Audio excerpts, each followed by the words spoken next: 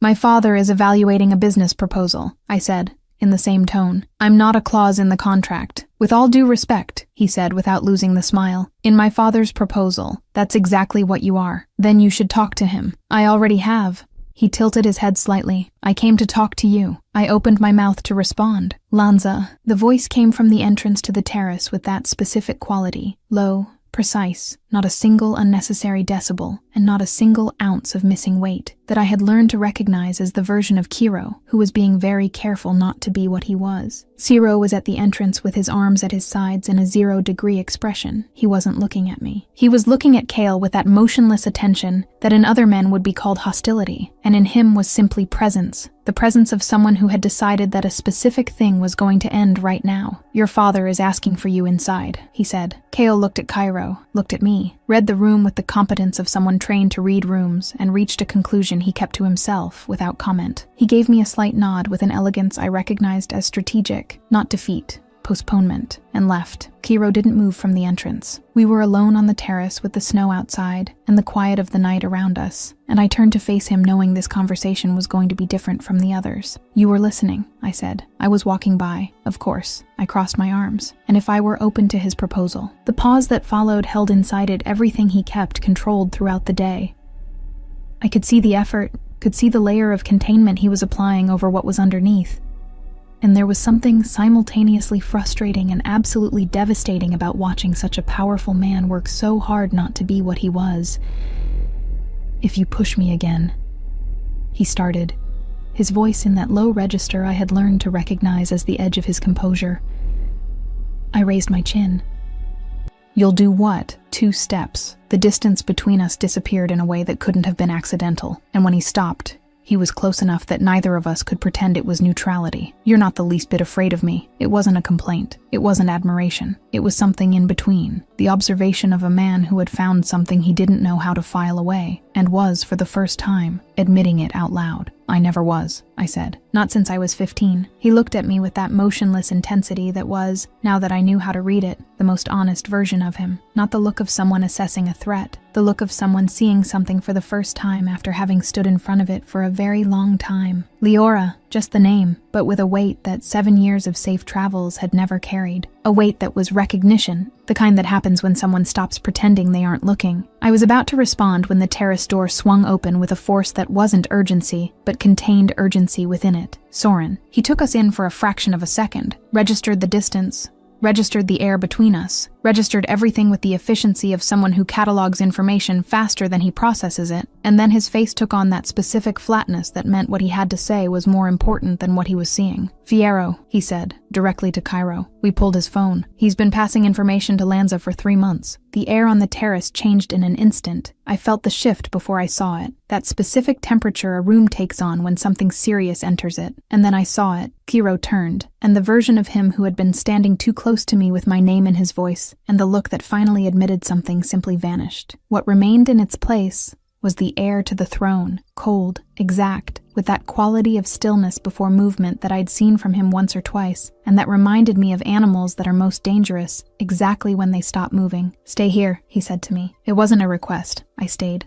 What happened next reached the terrace in fragments, quick footsteps in the inner hallway, voices I couldn't separate into words, and then Cairo's voice, low and absolutely controlled, which was more frightening than any louder version would have been. I couldn't make out the words. I understood the tone, and the tone said that Fierro Caruso was having the worst night of his life. I stood on the terrace with the snow falling outside and my hands still on the cold railing, and thought about Fierro in the service hallway the night before, the barely audible voice, the New York Italian on the other end of the line, the way he'd looked both ways before leaving as if checking he was alone. He wasn't.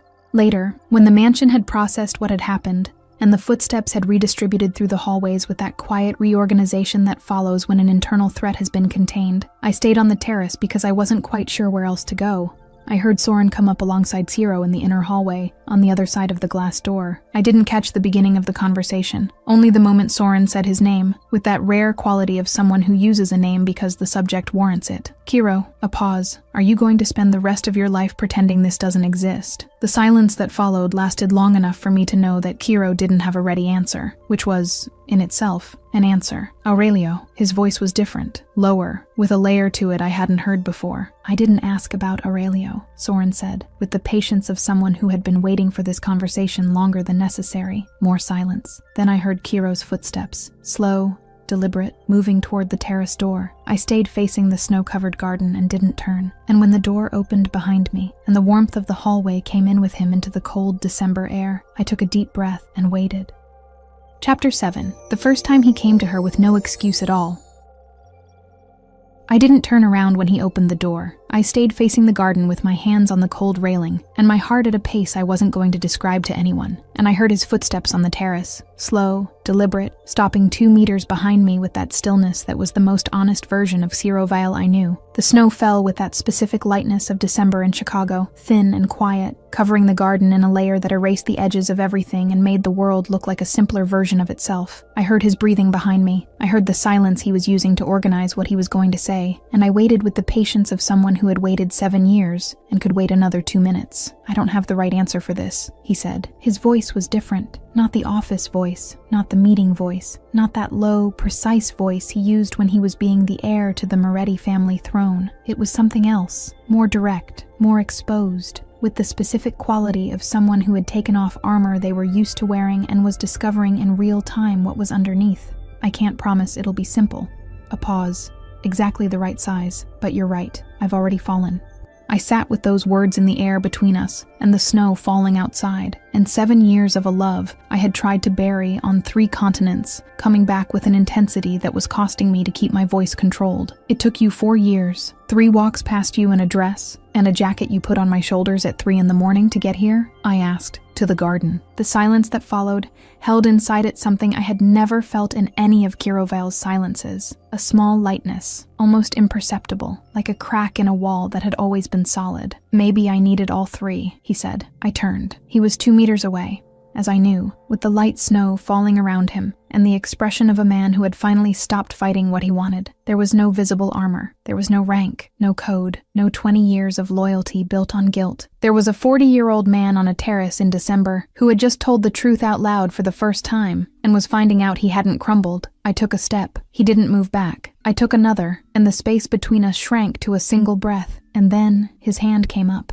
Slowly, without urgency, with the calm of someone who finally has time because they finally stopped running, and touched my face with a gentleness I hadn't expected from hands that did what his hands did. His thumb moved across my cheek with that specific care of something being held with the awareness that it could break, and I tilted my face upward without conscious decision, without strategy, without any of the layers of intention I had brought back from Lisbon as protection. He came to meet me. The kiss wasn't impulsive. It wasn't the explosion that 7 years of tension could have justified. It was the opposite. It was the release of 2 parts of a pressure system finally letting go, not with violence, but with that specific precision of something that has found where it needs to be. It carried the weight of everything that came before it. The mansion staircase at 15, the terrace at 17, the hallway goodbye at 19, the weeks of office work, and the black dress and the still pen and fingers touching on a desk. It carried the weight of 4 years in Lisbon, and a conversation about Aria, and a jacket folded with care on a December morning. When I pulled back an inch to breathe, he didn't let me go far. 2 days later, the Lanza threat had dissolved with the specific elegance of wars that end at a table, not in the field. The information Fierro had handed over was turned back against the ones who had ordered it. Kiro and Soren had suspected the lieutenant weeks earlier, and the confession completed a dossier that Aurelio deployed with the precision of a man who knows exactly which tool to use at which moment. My father's call to Severo Lanza lasted less than 5 minutes. The proposal was formally rejected. Cale was called back to New York with the speed of someone who understood that the negotiation had ended before it had truly begun. Chicago was still Chicago, and between me and Ciro, there was something neither of us had named yet. Not because it didn't exist, but because what truly exists sometimes needs a moment to take shape before it can take words. The next morning, Soren saw us. It wasn't a dramatic moment or a planned reveal. It was simply the office in the morning, the 2 of us sitting at the same table with the day's documents, with a closeness in the way we were beside each other that hadn't existed 3 weeks earlier, and that couldn't be anything other than what it was. Soren walked in with a folder. He stopped for a fraction of a second, not in surprise, more like someone confirming information they already had, and kept walking to the kitchen without a word. 2 minutes later, he came back down the hallway with his coffee, passed the office doorway without coming in, and said, to the general space and to neither of us in particular, finally, and left before anyone could respond. I looked at Kiro. Kiro looked at me. There was something at the corner of his mouth that in any other man I would have called a smile. I called Bryn from the bathroom with the faucet running because it was the only place in the mansion where I had any reasonable certainty of not being overheard by anyone with an opinion on the matter. Bryn, I said, when she picked up. Talk. Her voice had that quality of someone who'd been waiting for this call for a while. It happened. The silence lasted exactly 2 seconds. Bryn Calloway's processing time when she receives information that confirms something she has believed for a very long time. Then came the scream. It was not a small scream or a restrained scream. It was the specific scream of a person who has been emotionally invested in a situation for years and is receiving the return on that investment all at once, loud enough that I pulled the phone from my ear on pure survival instinct and held it at a safe distance while Bryn processed on the other end. I knew it, she said, when the volume returned to sustainable levels. I knew it 7 years ago, Lyora. I know you knew. I said it when you were 15. I said that was going to turn into something. Everyone thought I was exaggerating, but I knew. Bryn, tell me everything, she said, and I heard her settle onto some surface with the enthusiasm of someone getting ready for a long story. Start with the dress. I smiled at my own reflection in the bathroom mirror, the kind of smile that happens when you stop trying to control it, and started with the dress. That night, lying in my own room with the mansion quiet around me, I stared at the ceiling and thought about how there was something simultaneously strange and absolutely right about being in that place. The mansion where I grew up, the room where I dreamed about him at 15, the same city, the same man. Only this time I wasn't leaving, and this time he knew my real name. What I didn't know yet was that my father had a plan about this too, that the idea of putting Cairo and me in the same office hadn't been as spontaneous as it had seemed, that some stories have architects who work in silence, with the patience of men who know that the best things take time. I would find that out the next day, and so would Cairo. Chapter 8. Now that I have you, and the question he can't ask a week carries different weight depending on what happened inside it. This week had inside it a kiss on a snow-covered terrace, a conversation about a dead sister, a traitorous lieutenant who was no longer a lieutenant, a threat from New York that had dissolved like snow in hot water, and the gradual, everyday, completely unexpected discovery that Kiro Vielle was attentive in a way no one who knew him from the outside would ever have suspected. He wasn't attentive in a demonstrative way. He wasn't the kind of man who narrates the things he's doing while he does them. He was attentive in the way I was learning to recognize as the most real version of him. Silent, precise, present in a way that cost more than any words would have. The coffee on my desk before I asked for it, the right way, the right temperature. His hand at the small of my back when we passed through a doorway, light and natural as if he had done it his whole life. The details he remembered without being told, without asking, and without mentioning that he was remembering. Nobody saw any of it. They didn't need to. Soren saw, but Soren saw everything, and had the wisdom not to comment on anything that wasn't absolutely necessary to comment on, which was, I was discovering, one of his most valuable qualities. On Thursday afternoon, with December snow outside and the office warm and quiet, I stood up to get a document from the filing cabinet and stopped 2 steps before reaching it. I turned. Kiro was at the desk with the day's papers in front of him, pen in hand, his usual focused expression.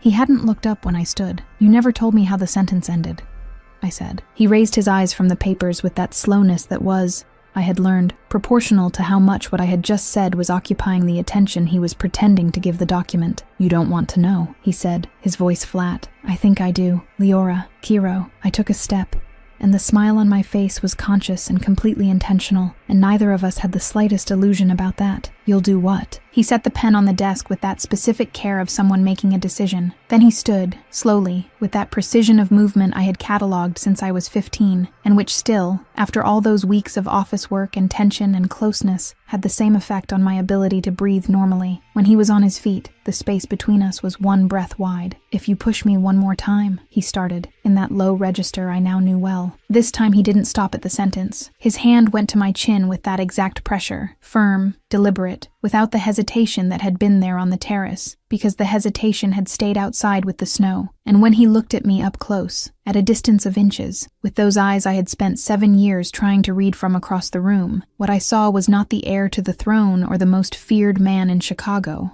or my father's right hand. It was just him, the man, what was left when everything else fell away. The kiss was different from the first one. The first had been relief, the release of something that had been held back too long. This one was something else. It was a choice, deliberate and conscious, with the weight of 2 people who had arrived at the same place at the same time and decided to stay there. When I pulled back an inch to breathe, he brought his hand to the side of my face and didn't let me go far. "You walked past me 3 times in that dress," he said, in the voice I had never heard before these last few weeks. Lower, less guarded, more him than any version I had known. "I know," I said. It worked. What happened at the corner of his mouth was small and real and completely his own, and I filed it away as one of the most valuable things I had gained in this whole story. Later, when the day had gone quiet, and the office had become just ours, no Soren in the hallway, no voices in the surrounding rooms, nothing but the winter outside and the low light inside. I was at his desk reviewing a contract, and he was standing behind me, leaning over the screen, pointing out something in a line I had skimmed past. It was domestic in a way I hadn't expected to want. The warmth of his arm near my shoulder, the closeness that weeks ago had cost me my concentration, and that was now simply where things were. His voice low and direct talking through the numbers, while I followed what he was pointing to, and thought, on a parallel level, that this was the beginning of something, not the end of 7 years of longing,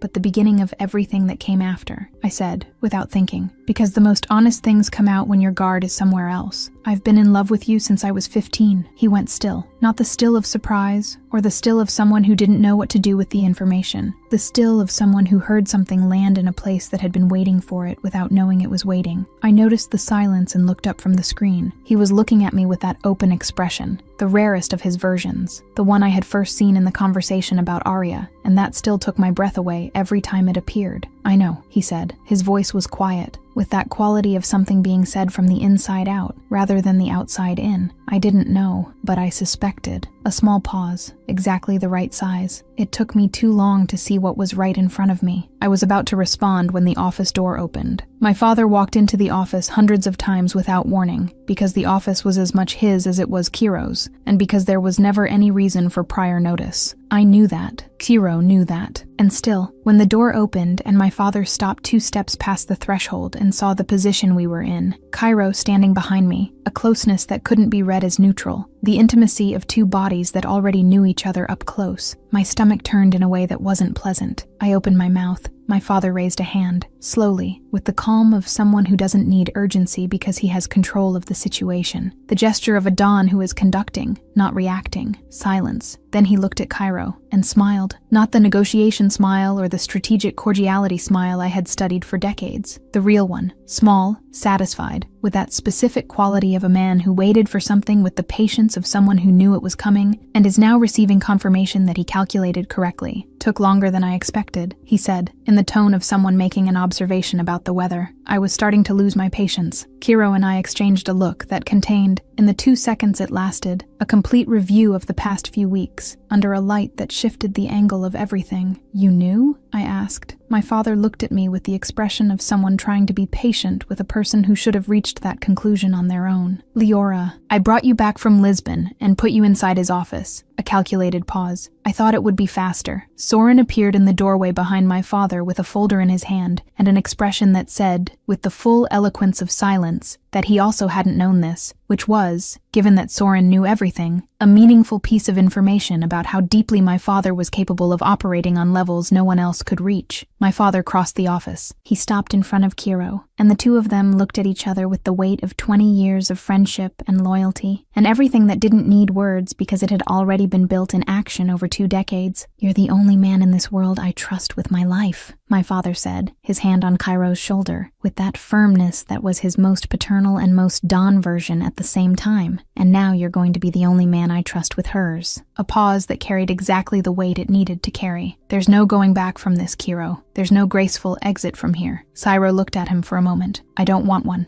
My father nodded once, firm, definitive, the kind of nod that seals things. Then he turned to me with the expression of someone changing the subject to something equally important. "You're going to give me grandchildren before I turn 60. Dad, I'm serious," he said, and he was already leaving. Soren followed behind him. At the door, without turning, he landed it with surgical precision. "I knew before either of you." The door closed. I looked at Kiro in the silence that remained, and there was something so absurd and so right about that moment. The empty office, the snow outside, my father leaving with comments about grandchildren as if he had just wrapped up a routine business meeting, that I laughed. The kind of laugh that comes out when weeks of tension dissolve all at once, and your body no longer knows what to do with the space that's left. Kiro watched me laugh with that open expression I was collecting like rare things. Because they were. I called Bryn right there in the office with a voice I couldn't keep under control. "Bryn," my father knew. He planned the whole thing. 3 seconds of silence. "Leora," her voice was pure admiration. "Your family is deeply unhinged and I love every second of it." Later,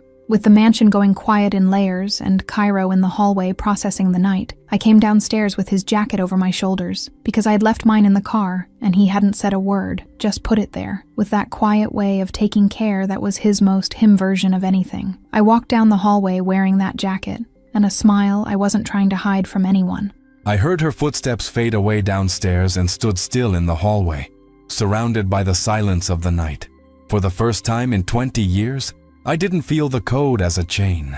There was a blessing. There was a choice made without regret. There was the weight of Aurelio's hand on my shoulder and his words, the most honest anyone had said to me in a long time. "You're the only one I trust." And there was the image of her laughing in the office. That laugh that only came out when her guard finally dropped, and her coat being my coat as it disappeared down the hallway as if that was the most natural place for it to be. I stood there in the dark, processing it with the method of a man who had spent 20 years learning how to organize chaos. It wasn't working this time. For the first time, it didn't feel like a prison. For the first time, I had peace. And unfortunately, that was exactly why everything started to fall apart. The story ended, but the truth hasn't revealed itself yet. Lena here. That wraps up book 1, and I've already finished book 2. You can get access to it for a really small fee. The phone vibrated. Unknown number. I opened it without thinking, with the lightness of someone at the peak of something good who isn't bracing for the opposite. 2 lines. The Lanza family wasn't the only one who wanted Arya dead that night. Ask your Don what he knew before he sent you away. I read it once, read it again. The hallway was quiet. The mansion was quiet. Downstairs somewhere, she was walking in my jacket with 7 years worth of a smile finally arriving. And upstairs, in his room, Aurelio Moretti, the man who had just put his hand on my shoulder and said the words I had waited to hear, without knowing I was waiting, was asleep. I stood in the dark with the phone in my hand and Arya's name in my chest, and felt, for the first time in 20 years of loyalty built brick by brick on that night that couldn't be undone, a doubt I didn't know how to kill. Did Aurelio know? And then, the cruelest of all, the one that came last and stayed. Leora came back from Lisbon. Aurelio put her inside my office, said he planned everything, said it took longer than he expected. Did she know? Were 7 years of longing, 3 walks past me in a dress, fingers touching on a desk, a kiss on a snow-covered terrace. Were they real? Or were they the most elegant tool of a Don who needed to make sure his heir would never leave? I was standing in the dark hallway with the phone in my hand, and for the first time in 20 years, I didn't know who to trust. And it was there that everything began to come apart. Not with violence, but with a doubt impossible to ignore. Because some truths don't only destroy enemies, they make you question everything. In that moment, I understood it was no longer just about the past, but about finding out how far that lie went, and who had truly been on my side all along. Because now I needed to know whether I had been betrayed by an enemy, or by someone I had always called family. As you can see, that was just a little taste of book 2. To watch the full uncensored version, just click the first link in the pinned comment.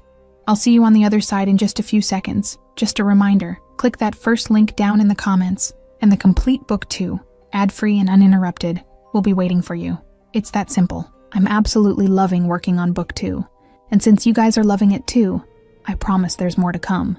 This is where you'll find stories that get even steamier, true dark romance. And because this version is getting so much more spicy, the video wouldn't be well received publicly on YouTube. This private space is where I can really show my true essence, and where I feel free to do my best work for you all. Keep in mind that the channel has been demonetized. So this is a way for me to keep my team together and continue bringing high-quality stories to you. I'll have even more updates for you soon. I'll be waiting for you at that first link in the pinned comment.